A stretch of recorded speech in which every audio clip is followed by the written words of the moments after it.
Hello to my subscribers, and welcome to part three of the best and worst movies.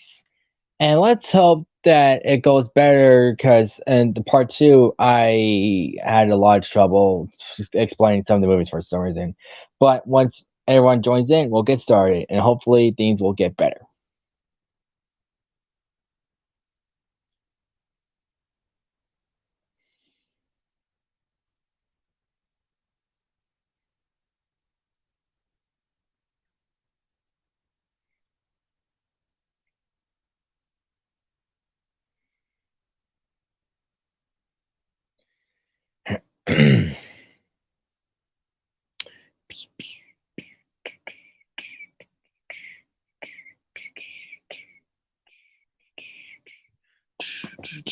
do, do.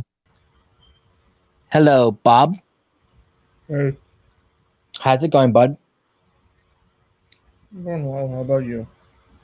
Pretty good, pretty good. Cool. Yep.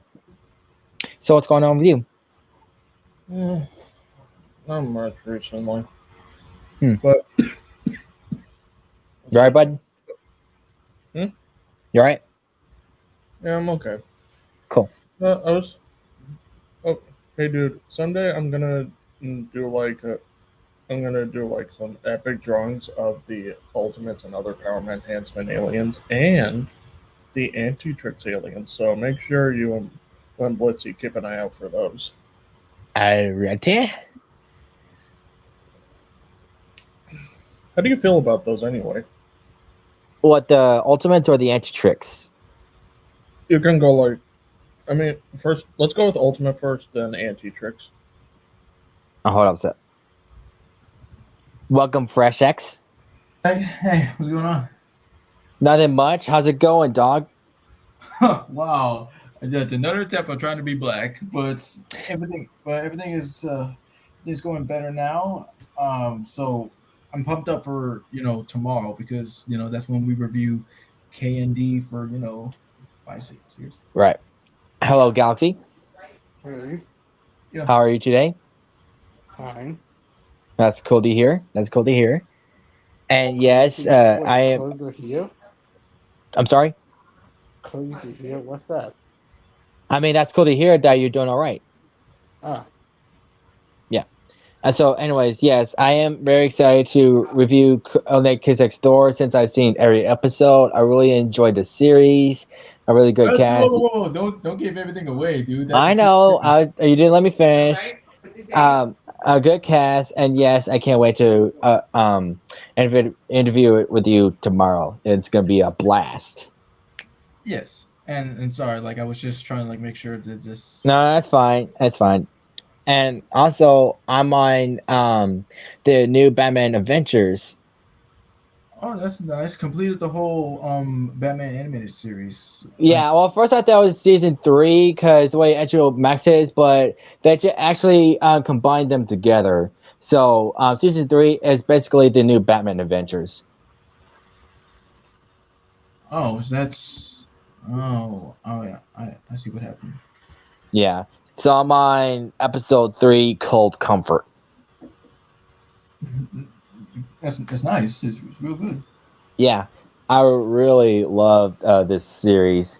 It's one of the best Batman shows ever. I don't know. Okay, there's so many Batman shows. It's hard to pick a favorite. I think for me, it's the series, the most watched view Batman series I've seen was just Brave and the Bold. Hmm, I've it's a seen, good show. yeah, I've seen some of Batman episodes. Even saw, even watched him on like probably almost all of Justice League and Justice League Unlimited. But yeah, I even saw like the Scooby Doo meets Batman, the Brave and the Bold. That was great too.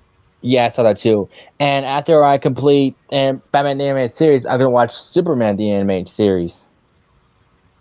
How do you feel about that? I don't know. I'm gonna find out once I watch it. After I watch Batman animated series. I've only saw like a couple episodes of Superman the animated series. Hmm. Hmm. Well, it might be a while for Blitz to come, so we'll go ahead and get started when he comes. So the next one we should, first one we should talk about is the one we actually did yesterday. I mean, Oh, believe me, like I went back to the old ones to make sure I didn't do any repeats for this one, well, I did my homework.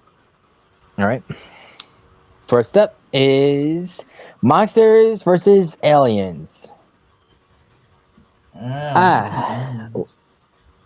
One of the best DreamWorks movies, in my opinion. For some people, they might dislike it for some reason, but anyway. So, wait, no, I actually do like it, and I saw it. Yeah, that's good. That's cool. So this one, it starts off with a girl named Susan who all she wants to do has a one day until A mysterious win day? Win day? wedding. Wednesday. It's like Already trying to starting off combine. high. Wait, that's like trying to combine wedding and Wednesday. Like Wednesday. Oh, I didn't mean to say Wednesday. I meant to say wedding. Oh, God dang it. Oh boy. Okay, wedding. I'm sorry, wedding. Yeah. So, wait, what was that? Oh yeah, that's the alarm for when you're on that doobie. Yeah. So on her wedding day, she got hit by a mysterious meteor, and so when she was about to get married to a news reporter named Derek, and she starts mysteriously glowing green and started growing gigantic. And after the government took her down, about 3 weeks passed. She's in a mysterious area. She has no idea where, and she comes across four monsters. One of which is Dr. Cockroach. It is a half human, half cockroach. Something gone wrong. A fish humanoid named Missing Link, and a brainless blue blob named Bob or B-O-B. I'm not gonna say the initials because that's gonna take a while to pronounce. But anyway, so then she also meets the leader of the whole group named General Munger, who captured her since she's a monster. And there's another threat, Galaxar, which is alien who wants the energy that what she is now Ginormica as soon as it is, because the radiation that made her grow is one he once called quantonium and make it all powerful and destroy the whole galaxy. So he sent giant robot monsters, and Ginormica defeated the giant robot. But she gets captured later on. Also, after a breakup with Derek, and she got her energy extracted, and it got to start cloning himself. And the rest of the monsters, they destroyed the ship, and Ginormica got her powers back, defeated Galaxar, and happy ending. Is that time over yet? What'd you say? What? I think you said something. What? I mean, like, okay, so overall, yes. When I first saw it, it was interesting in my opinion, and then it's just cool. How can I say it's cool? Yeah. I gotta say, it's like one of the most fun movies I've ever watched on from DreamWorks. Also, surprisingly, my favorite character in there is Bob, just because he's hilarious. Yeah, and Blitz likes him because of Seth Rogen. Yeah, and also, I think that Galaxar, because when I saw the credits, I think it's Ryan Wilson who plays Dwight from The Office. What's up, movie? Hello, Christian. Oh, there we go. Hello, movie. Hello, Christian. How's it going? It's going good. Well, that's good to hear. How's your day? I'm doing okay. It's going great.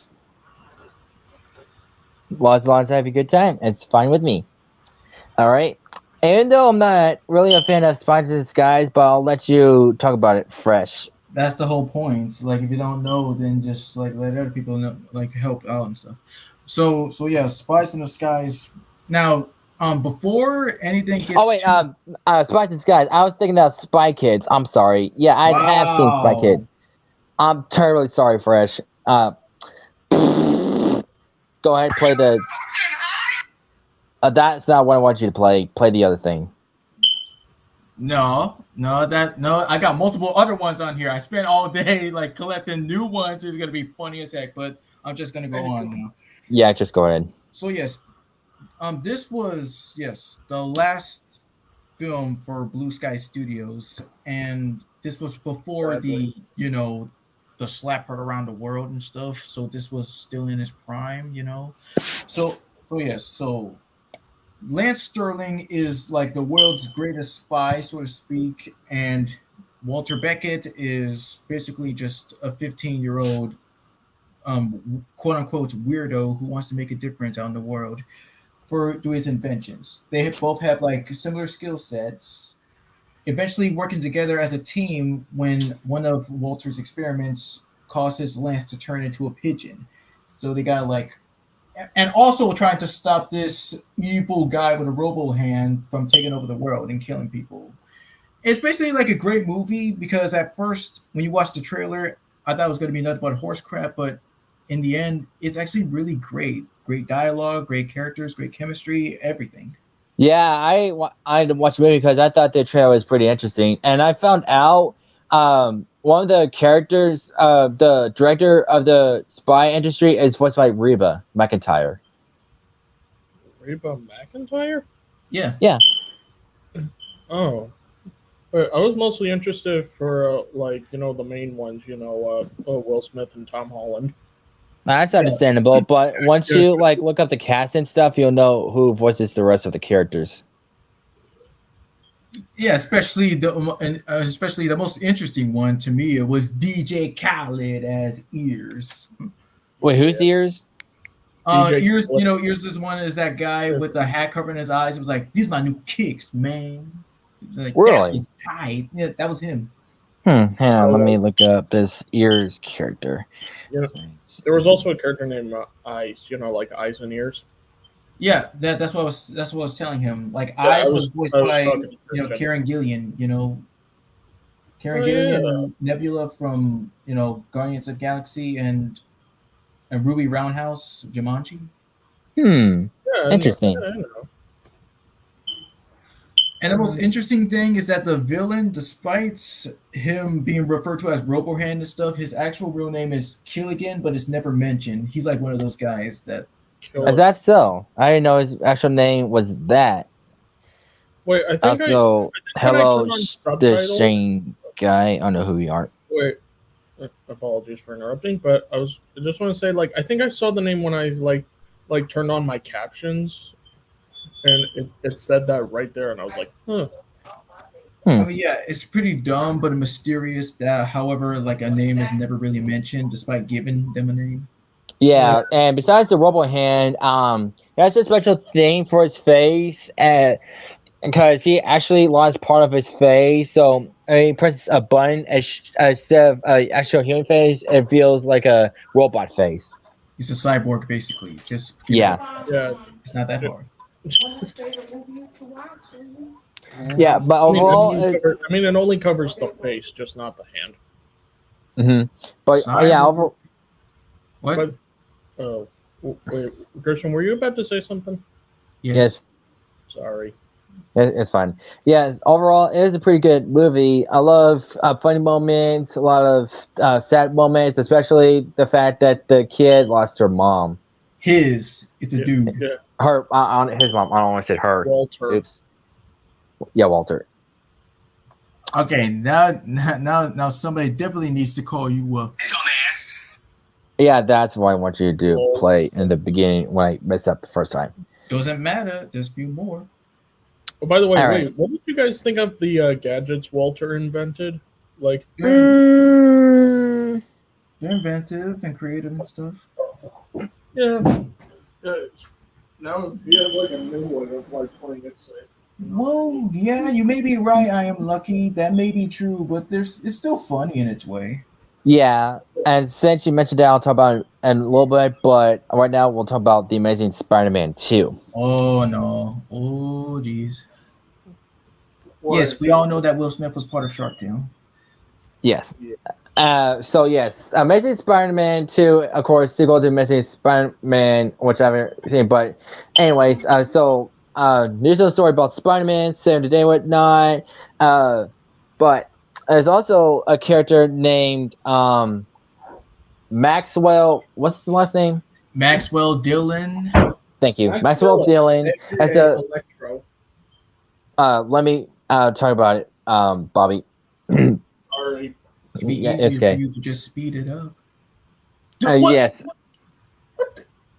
What? I am lucky. It's Jack Black, not Blackjack. It's not a SpongeBob movie. Dude. No. Whenever I see like this name, I think of that character from SpongeBob. Blackjack, you know? And Anyway. funny thing is, me, Fresh, and Blitz were doing a transcript of the episode Blackjack, and we keep jokingly calling Blackjack Jack Black. Oops. Anyway, so continue, Christian, with the movie. Yeah. The other character, Maxwell Adams, came friends with Spider-Man after he saved him What? from. Maxwell Adams is this Billy and Mandy? I thought it was. I mean, wait, where did Adams come from? Maxwell. It came. You called him that I on said accident. Maxwell Adams. It's Max Dillon's. I'm sorry. I'll just call him Max. That's it. Okay. Max. Thank you, Fresh. I came friends with Spider-Man after he saved him from getting run over. He's actually a technician from a special company called Oscorp. The long story short, it's his birthday, and some jerk asked him to stay there and fix him on his birthday. And while doing that, he on the problem, he tried to fix it up, but ended up getting electrocuted. He fell down in a tank of electric eels because it's part of the power source of the company. And electrocuted him so much, he was not killed, but in the hospital, he got himself into blue electrical energy. And in the town, Spider-Man met him again. He realized it was Max. He thought he betrayed him, and Max got so mad and went on a raging rampage and stuff. And then he calls himself Electro, yada yada yada. A fight between Electro and Spider-Man. Electro got defeated. There's also a new Goblin, which is Peter's best friend, also got defeated. But there was a prize though. His girlfriend, Gwen Stacy, he tried to save, but too late. She hit the bucket. And hit the bucket. She.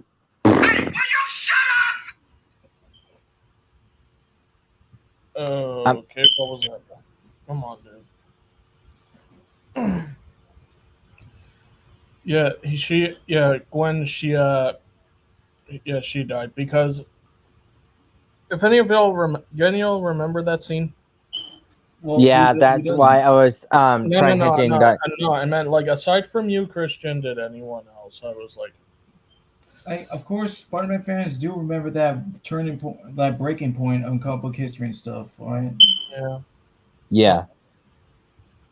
So yeah, after that incident, Peter quit being Spider-Man for a while, but he decided to come back after this new guy using a Rhino tank, dumped himself the Rhino, starts threatening everyone, and this kid dressed up as Spider-Man tried to be brave and stop him, but Spider-Man got him out of the way and started fighting again.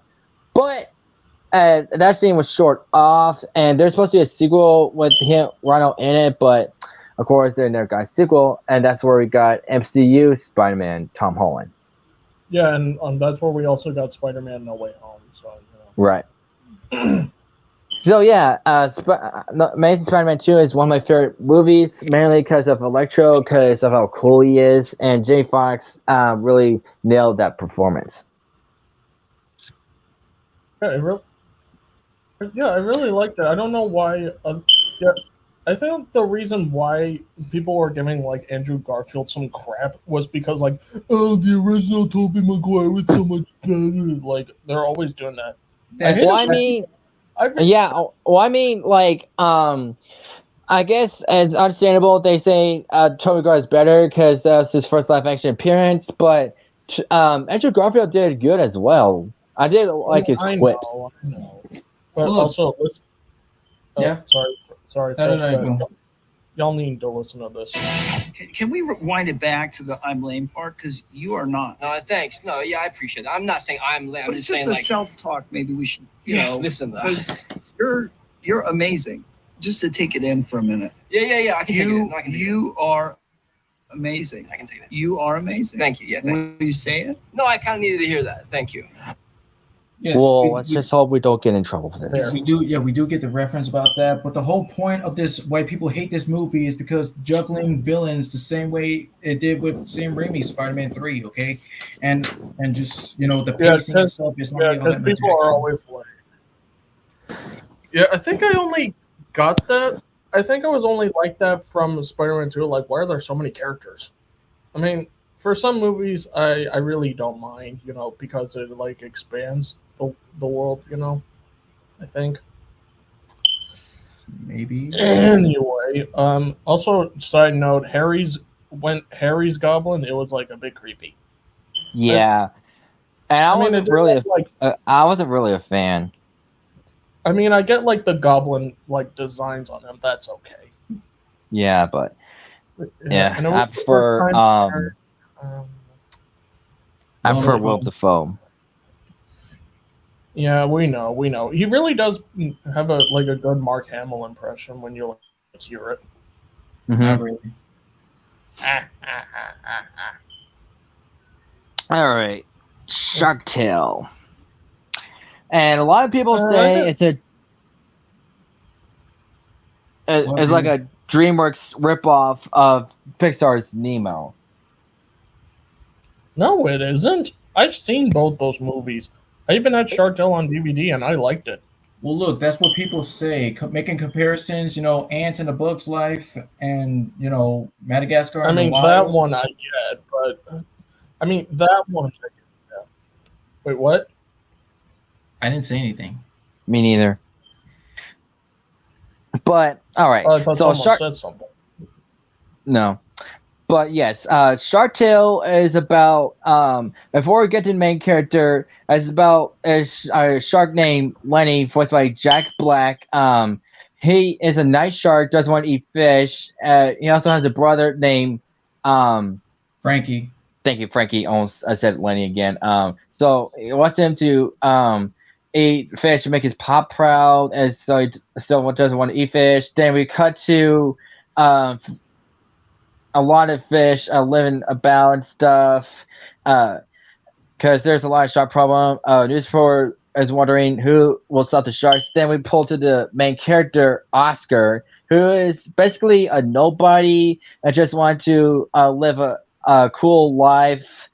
So he works at a place called Whale Watch because of his father and stuff. He also has a girlfriend named Angie, but they didn't become boyfriend and girlfriend eventually. She just has a crush on him, but he doesn't know that. Yeah. Mr. Drama, what the? Okay. Bricks, it's good to see you again. Bricks? Yeah, Bricks, Ghostly, that's him. Oh, hello.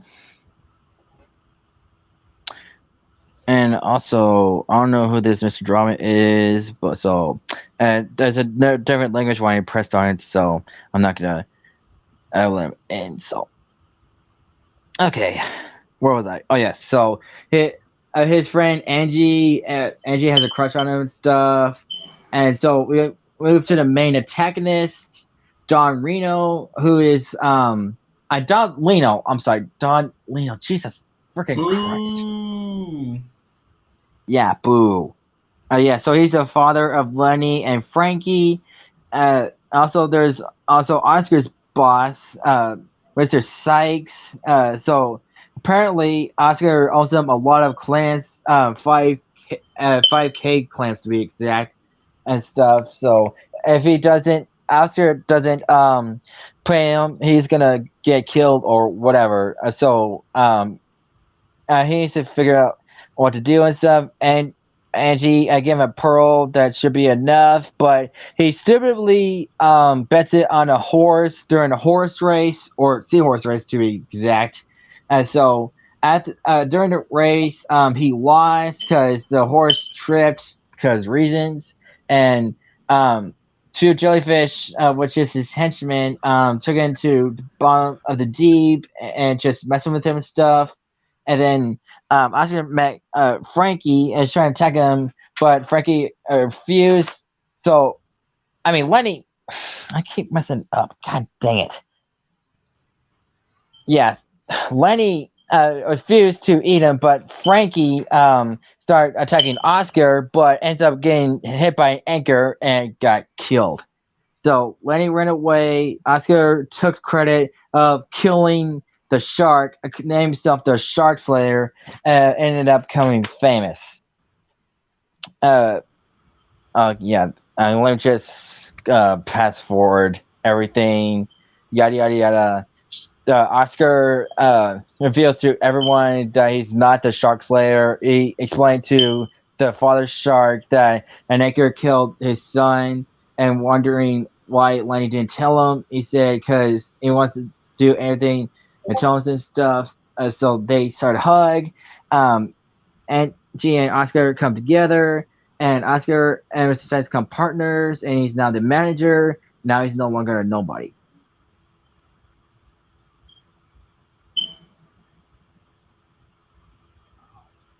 So yeah, that's it. What the? Okay, I did not mean. SpongeBob. Wait. Yeah. Don't remove me. Please don't block me. I'm SpongeBob for your favorite show, SpongeBob. Who's this? SpongeBob.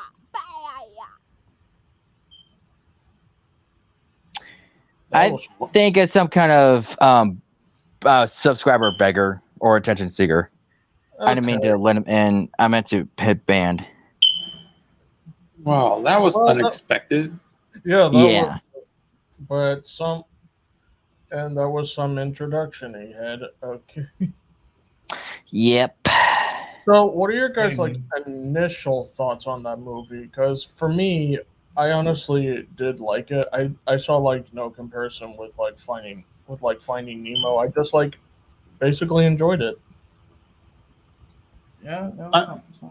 You know, I've watched the movie Shark's Tale, but I had the DVD for it, but I don't have it no more. Yeah, I think mine is probably scratched, so it won't work anymore. But luckily, I can probably go to a website where I can watch them. I already know where. Oh, and wait, Christian, this is off topic, but how did you feel about Jack replaying all of Cuphead and the DLC? It was really good, and he did first try really good, even though he died a few times, but it was really good, and I really like the DLC for it. It's really good. It's spectacular, and also on a website I saw season 1 of the Cuphead show. Cool. All right, let's talk about Troll 2 World Tour. I did not see this. So yes, with we all know once again how sequels can be all bright and colorful and beautiful to look at and stuff, blah blah. So the music of the trolls is being stolen by this one rocker troll named Barb, who wants all the strings to rule the world and stuff, and so that rock can be the only one to be the number one music in the world. So it's up to Branch, Poppy, and Biggie to try to prevent that from happening, all while trying under a pinky promise, and that was some serious biz right there. I mean, there's some really great songs. As usual, my favorite being Just Sing. It's just really, really good to me. Yeah, and that's how I got introduced to one of my favorite songs, Rock You Like a Hurricane. It was? Mm-hmm. Oh. Okay, then. Good to know. Yeah, it was really good. Me and my mom saw it in theaters. It was actually awesome. I really did enjoy it. I know I heard that song from somewhere, but I don't think it was from it. But I know it wasn't from the movie. Okay, what's another movie to talk about?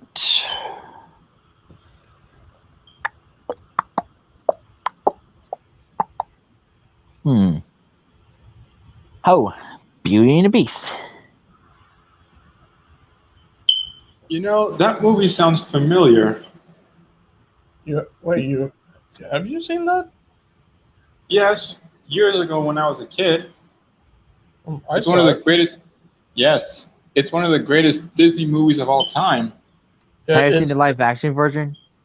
No, I like the animated version much better. Yeah, me too. I saw the live action once at my school. It was meh. It was crappy, wasn't it? Yeah, to me it was. So that's why I barely watch live action, a new live action Disney anymore. Just like Mulan. I've seen the trailer of Mulan live action on TV. Yeah, never will watch it.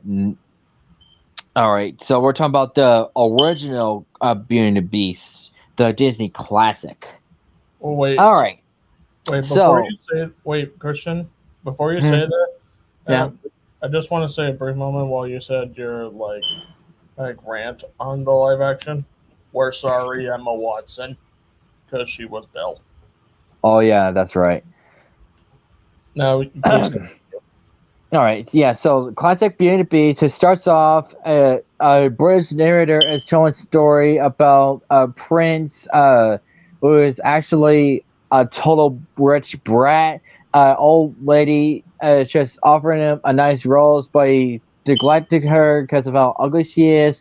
But she reveals herself to be a beautiful enchantress. He tried to apologize and beg for forgiveness, but she saw the darkness in his heart. So she decided to transform into a beast and turn his servants and stuff into different objects. So, in many years, in order to break the spell, you need to find true love, or the roles that she gave him will fall off, and he'll be remain like that forever. On his 20th or 21st birthday, was it? Yes, 21st. Yeah, thank you. So yes, that's the plot. But the other story is a girl named Belle, who is Beauty in the title, lives in a small village in France. That's where the movie takes place in. She has a father named Maurice, who is an inventor. But his inventions are not really that good. But she is confident in him. There's also this guy who thinks he's full of himself and wants to marry Belle, named Gaston, but his right hand man LeFou, because of how strong and handsome he is. He wants to marry Belle and stuff. Of course, she doesn't want to marry him because of how of a geek he is. So, what? How can he be strong and handsome? How much of a dink he is? You said geek. Like, how is he geeky? I meant to say dink or some on why I said geek, but anywho, so yeah, after finally getting his vision of success, he is planning on going to a convention where they are inventors. So he's again lost. He ends up finding the castle. His horse runs away. So let's go to the castle and meet Lumiere Arcando and Cogsworth a clock. And the clock doesn't want him to be in there because of the master, aka the beast, being there. But it was too late. He runs into the beast and ends up getting imprisoned. What was that? What audio was that? That was Mr. Johnny Test telling to pick it up. Yeah, I know. I was just trying to explain it all. So yeah, Belle finds out. She meets the beast. Start to get along with each other. Start to have a dance, and then also Gaston finds out about the beast. Wants to kill him. Belle tries to save the beast.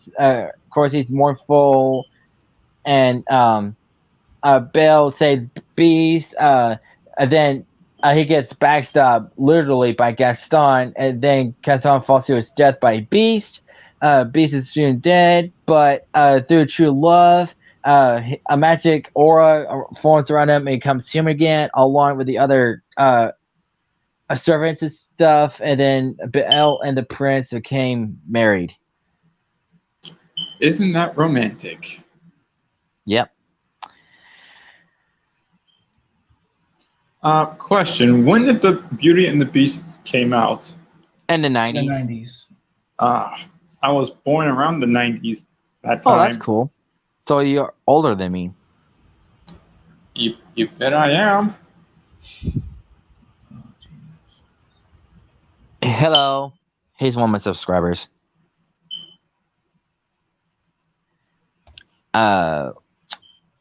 Yes. Fresh, what was your first experience watching The Beauty and the Beast? It was really incredible. I really did like all the songs. I seen this like freaking around Christmas back when I was living in Colorado, and it was just a great feeling. It was like really is one of the best Disney movies I've ever seen. Agreed.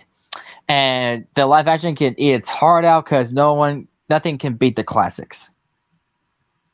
I wonder how many live action movies did Disney make?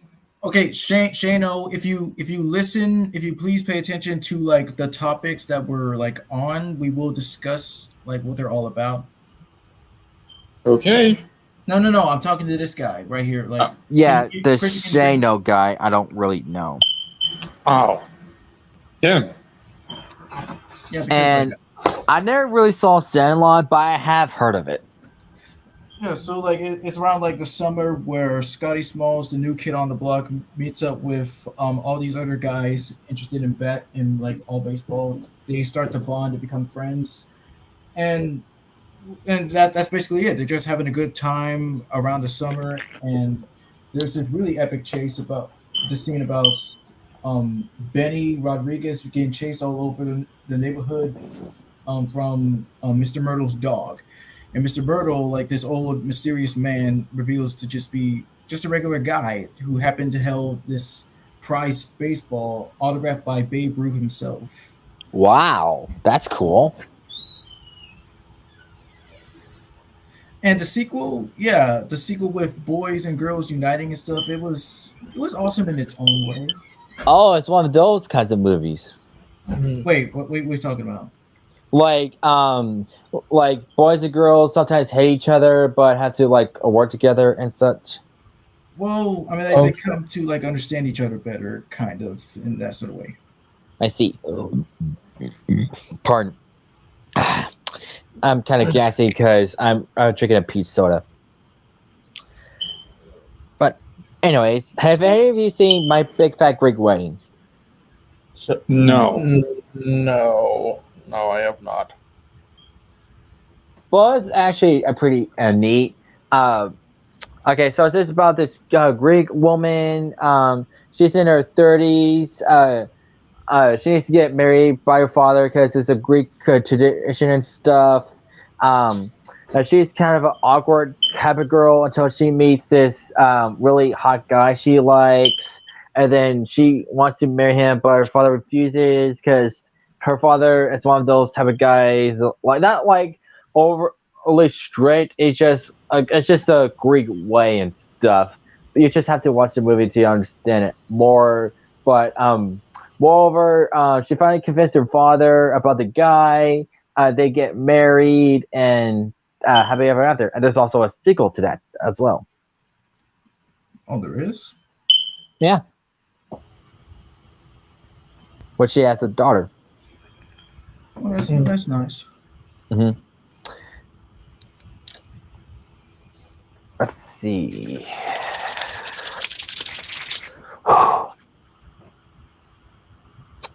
What's another good movie to talk about?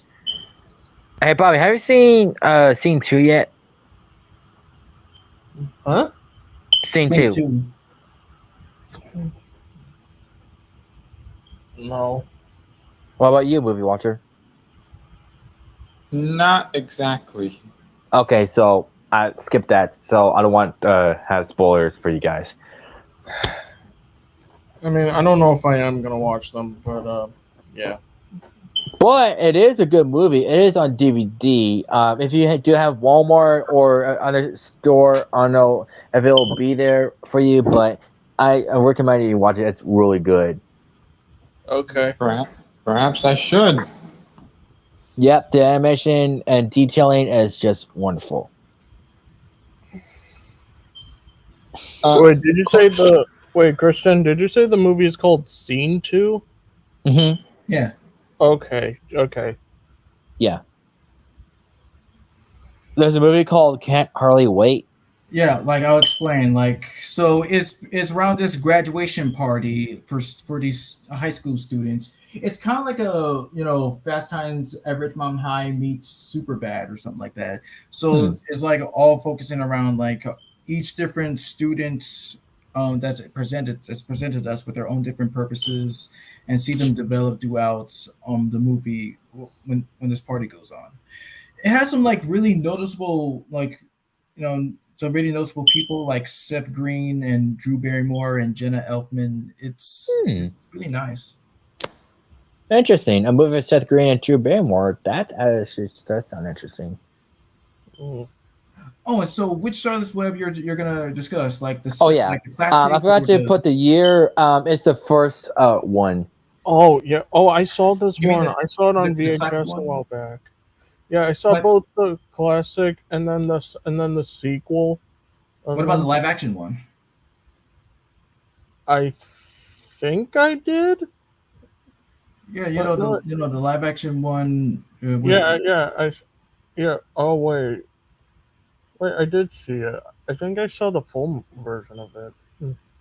But what do you think of the sequel? I mostly remember the animated ones. Yeah, there's a Charlotte's Web 1 and 2. So what do you think of the sequel? It was awesome. Yeah. Yeah. Love it. All right, so the Charlotte's Web, the classic one. So it starts off a girl named Fern, lives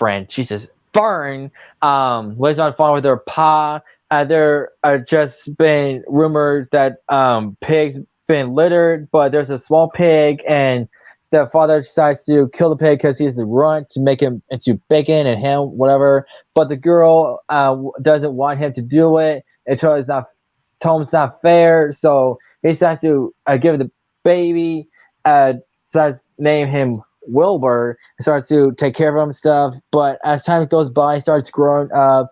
She sadly has to give him away to another farm. And then Wilbur meets other farm animals. He learns to talk, and then he gets scared and homesick. He misses Fern. Then he meets the title character Charlotte, which is a spider. That's why it's called Charlotte's Web. But more explanation later. She tells him to cheer up or chin up, as she describes it. They become good friends, and they need to figure out how to make Wilbur famous and not get eaten. So Charlotte decides to make words in her webs, and ever since Wilbur's being not eaten, he's become a famous pig. But over time, years pass, Wilbur's growing up, so is Fern. And then Charlotte's come old, and she gets pregnant, and she passes away, sadly. And millions of her babies fly by, except 3 of them, which is 3 daughters, which actually appear in the sequel. Wilbur also becomes friends with them, and that's how the story ends. Yeah. To be honest, I didn't understand why and how Charlotte died, but then I read some spider facts, and now I know why. Yeah. I kind of wish Charlotte didn't die, but it's just one of those movies, you know. It's the circle of life, my dude. Yep. She was a really nice spider.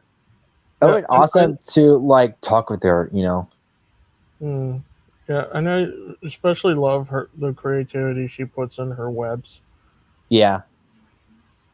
And it is really exhausting for her as well.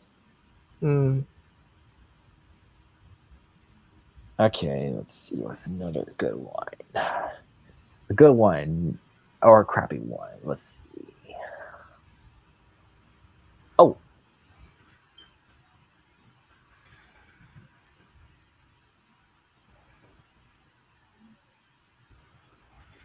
Hop. So this movie is about a young rabbit who wants to be a drummer instead of an Easter rabbit, but his father doesn't want him to. So he sneaks off to a town and meets this guy who's like I forgot what is he is supposed to be, but he's trying to get a job and he meets a rabbit. He also trying to hide from his dad and stuff. And there's also this chick wants to become Easter rabbit. Long story short, the chick almost took over. Actually, got himself turned to part rabbit. I don't remember how, but and then I do believe that the rabbit game became an Easter rabbit. I can't remember the whole story, but I'm just keeping it short. Okay. But it is a pretty interesting movie. Yeah, I enjoyed that movie, Hop. It was really good. A good Easter movie. Yeah. I liked want candy. Yeah, and I liked that their headquarters was like on Easter Island. Yeah, of course, because you can't have an Easter bunny without having them living on Easter Island. Ironic. Uh huh.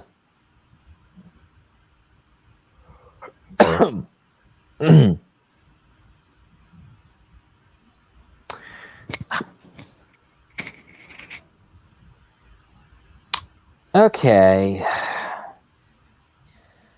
Here comes the worst movie. I don't know if you like it, but I know some people that don't. What is it?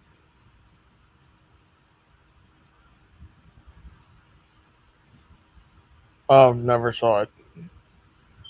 Oh. But I think it's like funny, probably. Well, Because I've seen the trailers. Well, some people hate it for some reason. You can explain this one if you want. So yes, Storks is about this guy who's a stork. It's basically, storks bringing babies and such, but they don't do that anymore. They do delivery services like mails and packages and crap. This guy, I forgot his name is, but there's also this human girl who is working with the storks because she was like one of the babies that got left behind and such. And so there's also this boy who wants to have a cool baby, ninja, whatever. So he sends it to a stork's headquarters. And so this stork and this human wants to deliver the baby. Long story short, the baby gets to an owner and stuff, and he becomes like a promotion and stuff. I thought I enjoyed it a little bit, but now that I think about it, it's sort of meh. But no disrespect to some of the cast, like for example, Katie Crown, who voices the girl, Katie Crown, who voices Izzy from Total Drama Island. Okay. Yeah. Let's see.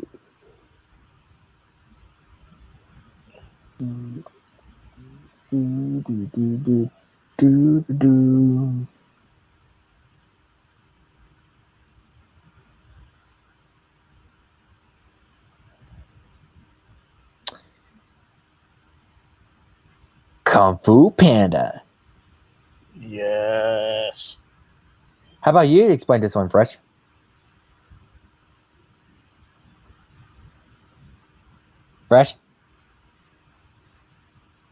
Fresh? Must have went to do something. Okay then. Alright, so I don't know where he is. It must have went to do something I didn't know about, but I guess I'll go ahead and explain this one. So Cubby Panda is this panda about Po. He is really fans of this group called the Fierce Five, which is Tigress, a tiger, a mantis, viper, a snake, crane, a crane, and monkey, a monkey, led by a red panda named Master Shifu. And then, so Poe wants to become one of the Fierce Five. He goes up to the temple, and old sensei named Master Oogway, which is an old tortoise, chose him to call the so-called Dragon Warrior, but Master Shifu doesn't see it in him. Excuse me. So, yeah. Again, Master Shifu doesn't see it in him, Dragon Warrior. Meanwhile, there's the main antagonist named Tai Long, who is in prison but gets escaped and stuff. Later on, he finds the Fierce Five. They get defeated. Shifu trains them enough, and then Poe and Tai Long fight hand to hand, and he defeats him. Actually, kills him with a special technique, and he actually becomes Dragon Warrior and gets his respect by the Fierce Five and Master Shifu. Skadoosh. Yep, skadoosh indeed. Voiced by the legendary Jack Black. He is awesome. Voicing Poe. Yeah.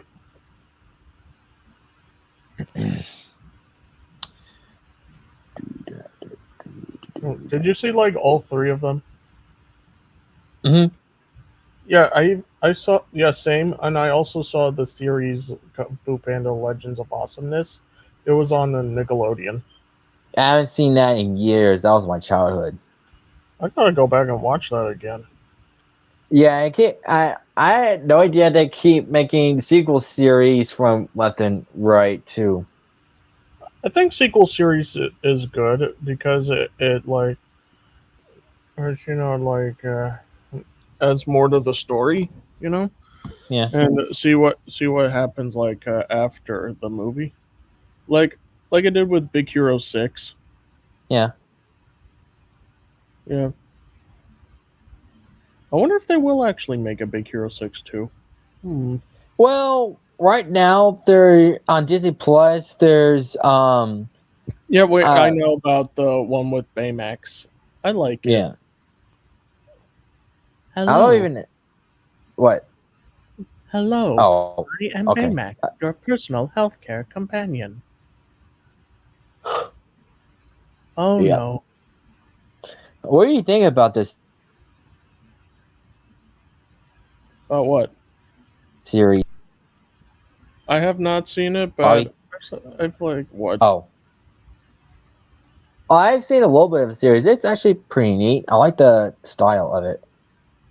I mean, yeah, it's the same thing as from the movie, but I just want to say it's just really fun. I like it. Baymax is always entertaining. Yeah.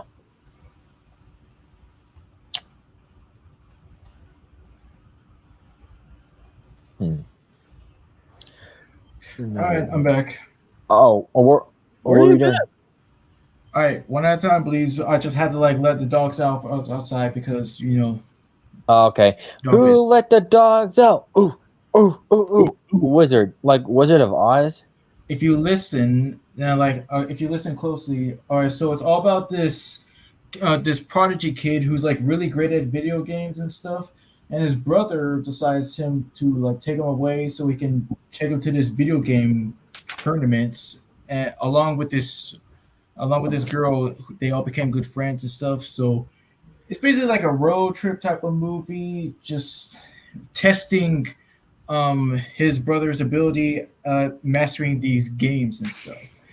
And it's a really awesome 80s movie, and surprisingly enough, it is the first ever appearance of Tobey Maguire. Wow. Really? Wow, I'll be darned. Me too. But sadly, he was uncredited for this. Wow. Harsh. So that's why no one would know who he was. I made like, oh wait, yeah, like for Hall of the Greats, I did make a redux for Tobey Maguire, so like when you first see him, he's just right there. Cool. Good job. Thanks. Let's see.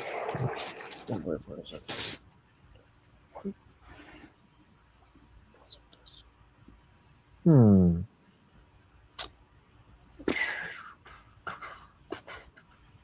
Oh my Ooh, god. What?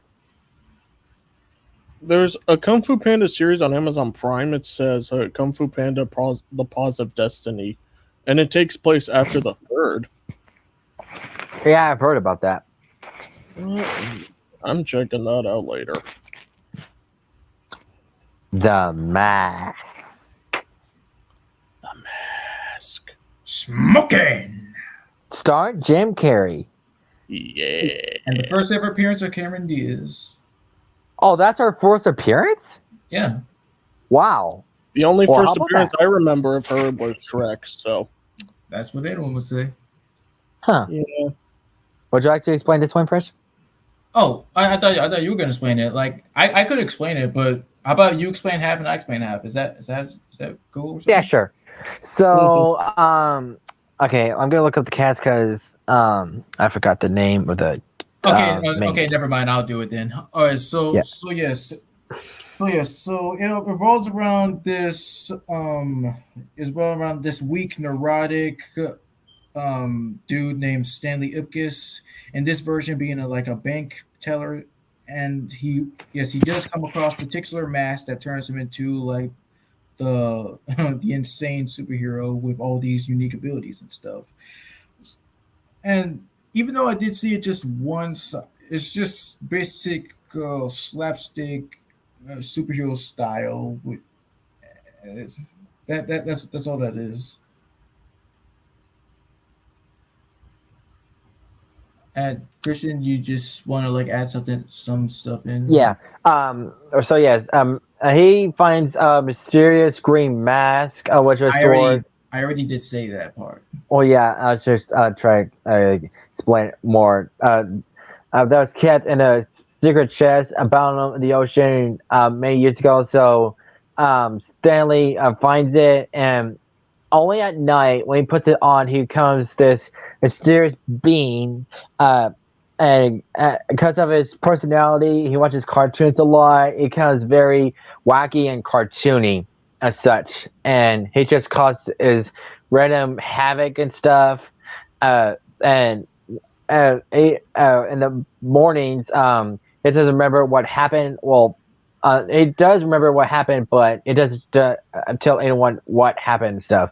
There's also this bad guy and such, because every movie needs a bad guy and whatnot. So long story short, his love interest, Kim Diaz, gets captured by the bad guy who had the mask, which is more powerful because when he puts it on, he's more evil and stuff. But he takes it off, being tricked by Cameron Diaz to kiss him. And so Stanley gets mask back and defeats the bad guy, and Cameron Diaz kiss and live happy ever after. And there's also a sequel, Son of the Mask, but let's not talk about it because it's a crappy movie. Okay. Well, honestly, when I first saw like the effects of the mask, like what happened like after people put it on, I was a bit scared, but then seemed to enjoy it. Yeah, but I haven't seen the series, but I heard that Rob Paulsen voices him, and he nails it, especially when he sings. I haven't seen the series either. Damn. Well, what do you know? He's here. Blitz! Blitz? I think he's the first Claw. Yeah, I was gonna say as either Claw or Alfred from the Batman. No, yes, that's Andy Serkis's character from the Avengers movie and Black Panther. Yeah, I know. Yes. I know. Ulysses Claw, Black Panther's enemy. Yeah, I know that. Yeah. So, how's it, Blitz? Fine. Like, you okay? Because I'm sorry, dude, but I just gotta say, like, are you sure that, like, what took you so long? Like, no offense. I didn't want to join earlier. If I'm being honest. Okay. And plus, I had to do some things. Okay, that's more understandable. And why are you Claw, if I may ask? Because he can. Because I was watching Age of Ultron clip from yesterday, Oh, okay. where he got his hand chopped off by Ultron. Yeah, because I mentioned Oh. Iron Man. Right. And I was actually... What was that? It's Oh, you, sorry, Grand okay. Dodo. Oh, dick. Okay, it's gone. Good. Oh, yeah. Yeah. When I saw Black Panther for first time, not in theaters, but on copy, I was surprised to see him again. But I do like, he's like a robotic arm and stuff. But anyways, glad you're here, Blitzy. I'm glad you had a good day. Did you have a good day? Actually, I didn't, because I was also editing. Yes, because later I'll be posting the first episode for season 39. Yeah, for Favorite Character Frenzy. Yes. Noise. Okay. Can't wait to see it. By the way, Blitz, already on new Batman Adventures on HBO Max. I'm done with Batman animated series. Oh, cool. How was it? I'm already on episode 3. Well, I was like talking about like how it's like the Batman animated Yeah, series. it like, was really good. It's really good. And apparently, HBO Max combined Batman Adventures with Batman animated series because apparently it's credited as season 3 of Batman animated series, but it's just really the new Batman Adventures. Mm-hmm. So yeah, let's talk about School of Rock, a really good movie starring Jack Black. Yes. And again, the first appearance of Miranda Cosgrove. Exactly. Yeah, that's understandable because she was a kid in that movie. No third. What do you think she was, a baby? I got a question. What? What's a hangover? Wait. They didn't ask that. They asked like, isn't a hangover that you're like anybody? Yeah, know- if you're like drunk. No, that means I was drunk yesterday. Oh yeah, I do remember that. I do remember he that. got that sandwich from that random student because he was just hungry. Yeah. Yep. And that young chubby black girl who first didn't want to sing, but she decided to sing, and her voice is just wow. Boy, don't be rude. I'm not rude. What do you mean? You know what you called her. I know, but I was describing what she looks like in case no one's seen School of Rock. Yeah, you could at least just say big or something not less mean. Come on. Okay, big black girl. Damn. All right, now you're just racist. Damn. All right, but Okay. anyways, Yes, let's just get to the point already. The point is, Yeah. like, yes, Jack Black plays Dewey Finn, an aspiring musician who gets fired from his band for being too, just redonkulous and stuff. So he poses as his friend Ned Schneebly to be the substitute teacher at this really strict boarding school, discovering the students really do have talent with musicians, with music, and decides to use that in order for him to make money off of this battle of the bands. Eventually, it does evolve into this montage of getting to know each other, and then it reveals this, liar reveal trope, which is, under the bridge with this big epic freaking rock band at the end. Overall, I put this as my top favorite Jack Black movie of all time. Yeah, that's one of the best ones. And also was the appearance of Sarah Silverman, aka the voice of Vanellope von Switch from Wreck-It Ralph. And Joan Cusack, Jessie from Toy Story. What? Ah, I forgot she was in that movie. And there's also, if you saw movies like Are We There Yet and Are We Done Yet? Also, I think The Haunted Mansion. She was in that movie? Wow. Wait, what? I did not know that. Me neither. Wait, Whoa. Christian, what'd you say first? Yeah, I didn't know that girl from those movies was in that. Yeah, she was. Wow. Well, And- since you Jen, are we there yet? Let's talk about that movie. And also this movie was also notable for the passing of one particular guy, the guy who played Freddy, Kevin Clark, I believe. That was his only acting role, and he sadly passed away. What? Yeah, the kid who played Freddy, the drummer, he died. Wow. Oh wait, yeah, I heard about that. I think my mom told me about that when we saw it on the news. Hang on, let me look this up. I didn't know he died. Dang. Such a sad time. Let's He seems see. like a cool dude. Yeah. All right. While I'm looking at this, you talk about Spider-Man: No Way Home. Well, if I have permission, because if anybody hasn't watched it and like in the chats, like I don't want to spoil it. Seen it, of course. Well, like I'm not saying the here wise. I'm talking about the live chat. Yeah, I know. I'll just Yeah. But if I could get a yes, okay. I guess I'll just explain it. So, Spider-Man: No Way Home, one of the best Spider-Man movies, like all time. Like everybody has to agree here. Yes, sir. Yeah. Man, this trend, like, it was a turning point. Like, yes, it all begins with Mister like revealing like who Spider-Man really was, Peter Parker, and then he getting exposed to everybody. But my favorite scene, like one of my favorite scenes, is like when during the video call, they were like, "Dude, dude, dude, dude, dude." Man. And now Peter Parker has to like live this life. Everybody like crowding him and all that, even at the school. Uh, I feel bad for Peter because he does have to go through that, and of course, people accusing him like he's not like really a hero and all that. Yeah, that's And bullshit. I found the actor Kevin Clark. He died by getting killed by a driver while biking in Chicago. Dang, he was 32 as well. A Yeah, drive-by shooting. Like, what is up with this? that's I- not what. I didn't say shooting. I said he got killed because he got run over by a truck while biking in Chicago. Oh, that's it. Yeah, he did not deserve to die. He should have been in more movies before he, Hmm, I yeah. just hate that, Okay. What was I explaining? Like, yes. Peter. Sorry about that. So Peter goes to Doctor Strange for help. Casting a spell to like let everybody know. Like, only the main people. Hello?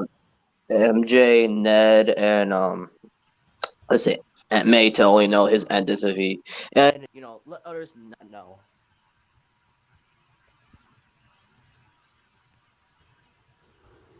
Hello? I think there's something wrong with his microphone. Yeah, I'll just join back. Hold on. Okay.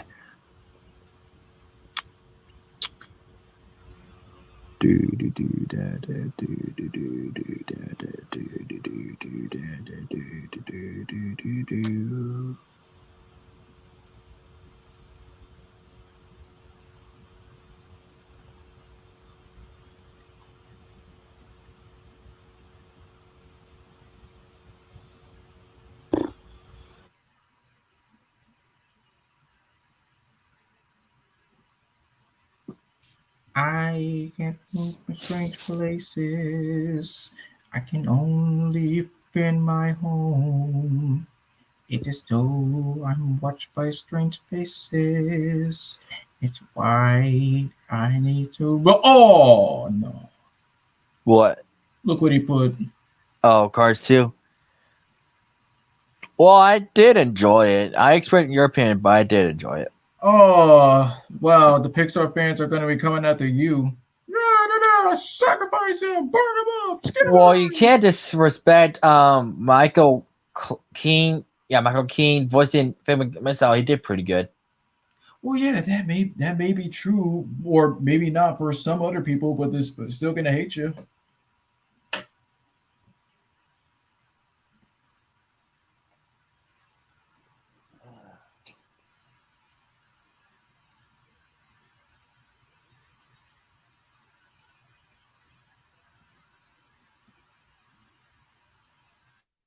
Yes.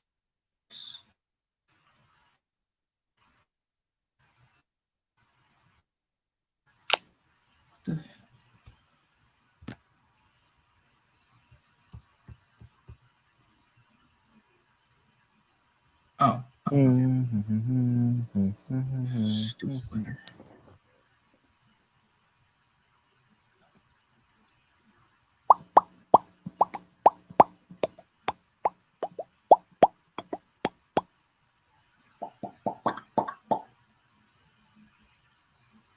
Like, there's a bunch of videos about many things you don't see that aren't accurate to the movie after this first one. Well, yes, if especially if it involves rehashing or something, because that's just lazy as fudge.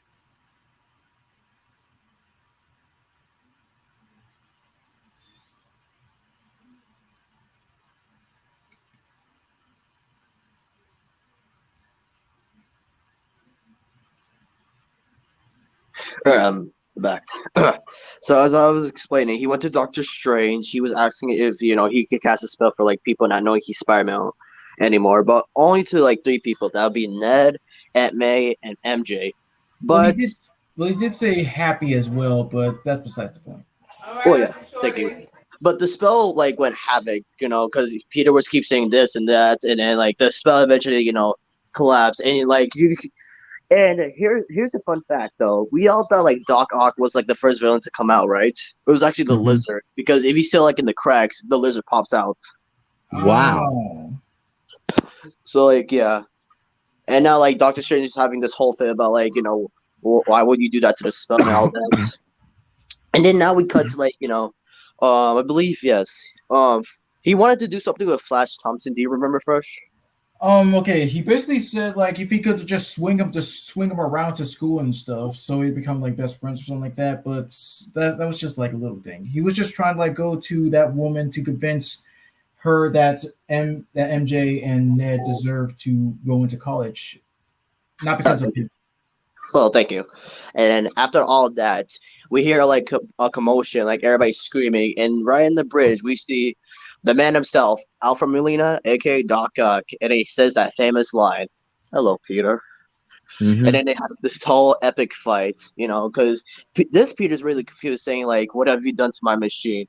Like, and then there's like going at it, and then what? Oh yeah, then he's trying to save the lady at the same time, going back and forth, which I really feel bad about. But eventually, like, yeah, he eventually like caught Peter on the bridge ledge, and he got a little bit of armor from like Peter's suits. But here's the fun part: it's like Peter's in control of Doc Ock at that point, which was kind of fun for him. Yeah. Yeah. And then the lady thanked him, saying like, "You're a hero" and all that. And right as we thought that anything else could happen, we hear laughing, and then we hear the bomb, the return of Willem Dafoe as Green Goblin. That was an epic moment. But it was kind of wasted though. What do you mean? Well, when Goblin came out and then whoosh, he just transported back to Strange. Well, yeah, there's that. And now, of course, we're at like, I believe, yes, was it Doctor Strange like, basement layer or something?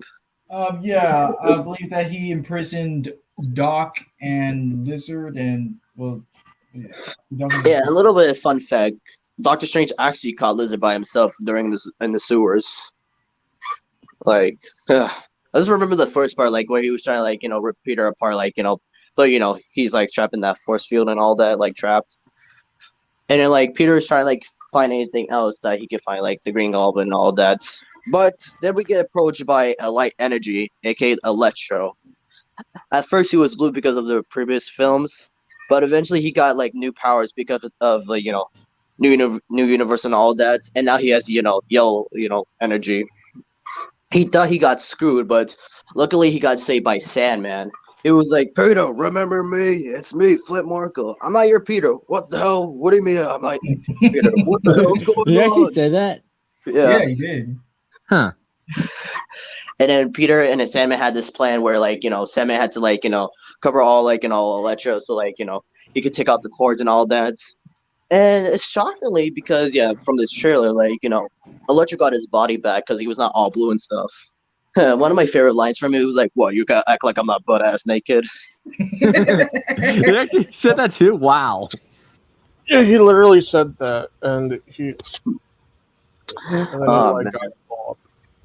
And Yeah. wait, I was thinking like the reason why he was blue is because in Ultimate Spider-Man, I saw like that form that's like his like when he's at like max energy. So I feel like that's what it was. I mean, yeah. Then again, the new universe with him being all yellow, different electricity. That's why. Yeah, I liked that one a bit more. hmm And let's see. Oh yeah. And one of the like random's line, he just says like, "I hate the woods." Like, what you were wondering why he said that? Stupid writing that's unnecessary. And then like yeah, when he was questioning about him being naked, like Peter got him a firefighter outfit, and like he transported him back to Doctor Strange's basement lair, and that's where Doc Ock waved at him. And then Sandman got like really, really mad and he started like going at Peter, but he transported him too.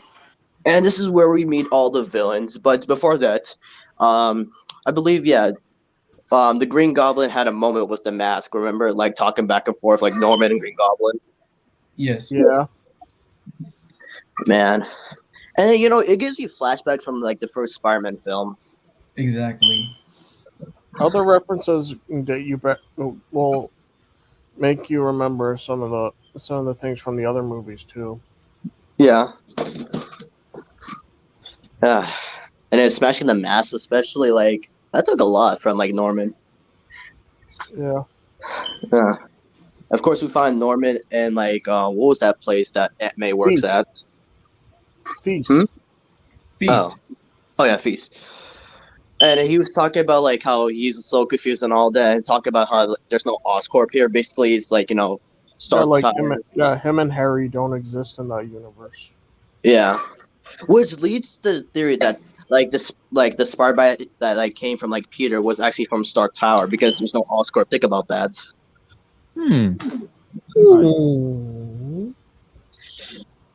And like yes, that's where he like leads him to the basement as well. And that's where he meets all the villains, especially like him questioning, like, yeah, he saw like Otto, and like they're having like their little talk here. He was questioning, "You're like the living corpse." He's like, "What are you talking about?" And then Sandman like pointed out, like, "You both died." So like he explained like how Green Goblin died of his glider, and how Doc died because of his machine. Yep. Yeah. But I have one question, and yes, I saw this in the comments when I was rewatching that clip. Like when Sandman was questioning like how he got killed and it was all over the news, wouldn't Harry see that and like not question Peter about him killing his father at the first place? Well, I was like thinking that Harry was like too focused on like killing the Spider-Man that he didn't see it. That Yes. he didn't like see it at all. Exactly. Yeah, that's what I was thinking when I saw Spider-Man 2. Yeah, and then we have this little talk with the Lizard and Electro saying like how he was human but had this plan like turning everybody to a lizard, and then I was like Lizard just saying, "What happened to you, Max? You had a comb over, like your chief, got like a complete glow up." Yeah, and makeover over that, and then we get a visit from Doctor Strange, basically explaining like how he has to send everybody back to their universes, but they have to die still, and Peter doesn't want everybody like to die, so he does only like 3 died, right? No, Yeah. yeah. You're right. Yes. Basically, Lizard and Sandman didn't technically die. Yeah.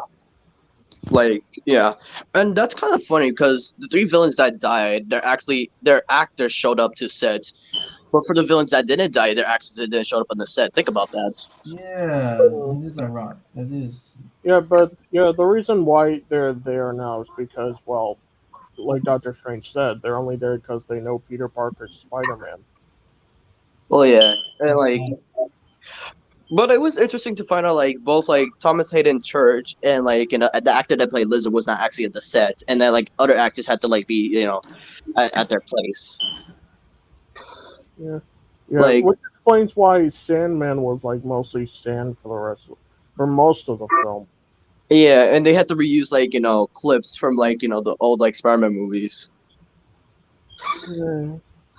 Yeah, and fun fact: John Watts, like the director of Spider-Man: No Way Home, actually like was in Sandman's place, being like the how would I explain this? Basically stumped double, but they still provided the voices for their characters over that. Yeah. Hang on, my mom's calling to me. Okay, and remember that comment Lizard made saying, "There's no way that's his girlfriend." Remember that? Kinda. Yeah, and remember the whole speech about like there was always consequences. Yeah. Yeah. And you know the do you know that box Doctor Strange called? What was it called? I kind of forgot a little. I know it had to do something with Cavassus or something, but yeah, he snatched the box from Doctor Strange, and like they had like this whole fights, like going to like dimension here and there. Yeah, Hmm? the visuals of that were amazing. Well, yeah. And then now like Doctor Strange is like stuck in that loop, and like Peter wants to help all the villains out. And then of course, like yes, this leads him to go to Happy's apartment, which Peter questioned like Aunt May about like what do you question about this, but she said he won't mind. But the only villain that didn't come along was a lizard. He just stayed in the van.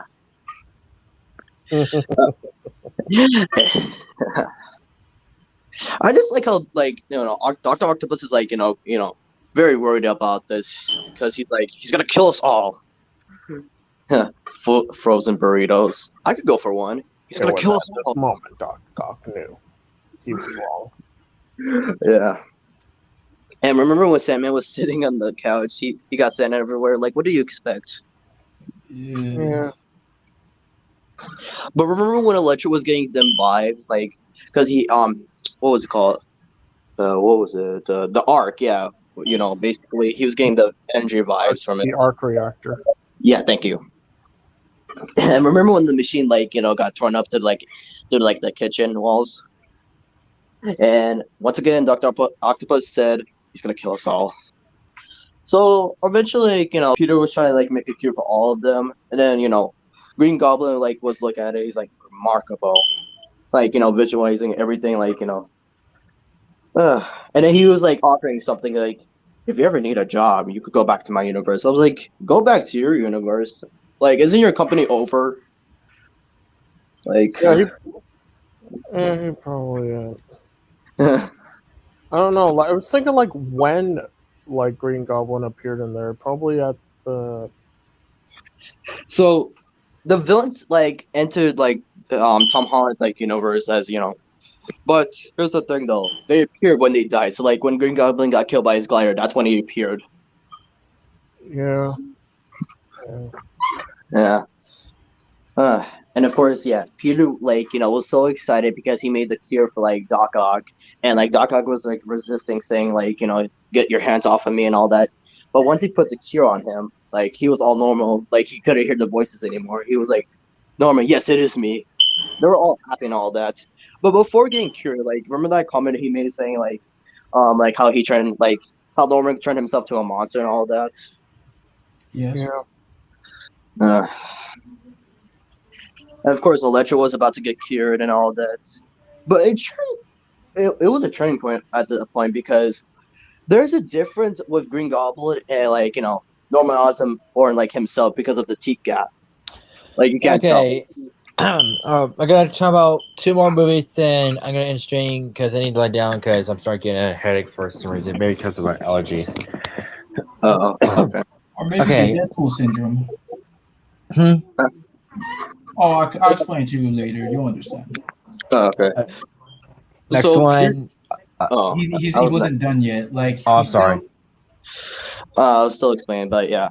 But Peter was getting this huge spidey sense, something was going wrong, and of course he made the right decision to web Green Goblin's hand, and he knew at that point Green Goblin would return, and Electro was listening to his speech about how these are not curses, these are miracles, and then they're having this whole fight and everything, and let me just go to the best part, the fight scene with all 3 Spider-Man with Electro, Lizard, and Sandman. That fight was epic.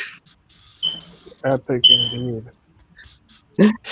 Remember the comment he made to Andrew Garfield Spider-Man? You ain't this shit no more. I was like, damn. You just gotta do them like that. But eventually the villains got cured except Green Goblin because he said one of the funniest lines he referenced from the first movie. Can the Spider-Man come out to play? Yep. But eventually, Tom Holland's Spider-Man, was fighting Green Goblin, and eventually Andrew Garfield told him, the cure, and he was all back to normal. Everybody was back to normal, but there was a sad, ending to this. Although MJ and Peter got a kiss and all that, his friend Sally had to forget about him to make everything normal, and that's it. Best Spider-Man movie ever. Yeah, I saw a clip on YouTube where Dark Octopus got cured. Mm-hmm. Wait, did you guys see the post-credit scene? Yeah, with Tom Hardy's Venom, but he got transported to another universe. Or probably back to his. Well, we'll see about that in Venom 3 coming soon. Yeah, and he left it behind. I don't know how he left behind a sliver of his own venom. So that means that someday we're gonna see somebody turn into Venom. I hope it's not Ned. No, because fans are theorizing that Ned would be the Hobgoblin. Why? I don't know, because that's been a theory ever since Spider-Man No Way Home had this trailer saying which villains are gonna be in the movie. It's gonna be Rhino, but Rhino didn't show up. It's gonna be the new Goblin, aka Harry Osborn, no, but they didn't show up. So no good. When I saw the Hobgoblin, the only time I saw him was in Marvel's Spider-Man, that TV show. Where he was used by Harry, who was voiced by Max Middleman, who I mostly known as Overflow. And One Punch Man. Yeah, and Saitama. Yeah. Mm-hmm. All right. Fresh, would you like to talk about Hotel Transylvania? Okay. So it all revolves around Dracula raising his daughter Mavis to protect her from. And he built this hotel for monsters to protect them from the outside world of people hating them and stuff. So it's not until a human named Jonathan goes up into the hotel and is disguised as one of them in order for Drac not to be caught in the way of having everything ruined or something like that. So yes, there's this montage. There's just a series of events where Jonathan is really getting comfortable around the monsters until he eventually learns about why Dracula built the whole thing in the first place, saying that people will accept them now because it's the 21st century. But eventually, he gets revealed to be a human and just bails away from the place. So it's up to Drac and his friends to bring him back, discussing how sorry he was to be about protecting Mavis and not knowing that he was in the way of their love, and so that's it. Yeah, it was a really good movie, and the song played. You're My Zine. Bless you. Thank you. And a cool thing that the cast, Dracula voiced by Adam Sandler, The Invisible Man voiced by David Spade, Kevin James voicing Frankenstein and such. And if you know Selena Gomez, she voices Mavis. Yeah. And notice how half of the cast of Transylvania is grown ups. Yes. Yeah. Well, all right. Yeah, it's just good. All right, last one: Spider-Man Into the Spider-Verse. Yes. Okay, let's explain this one last time as a reference. See what I did there? Yes. All right, people, let's do this one last time. Yes.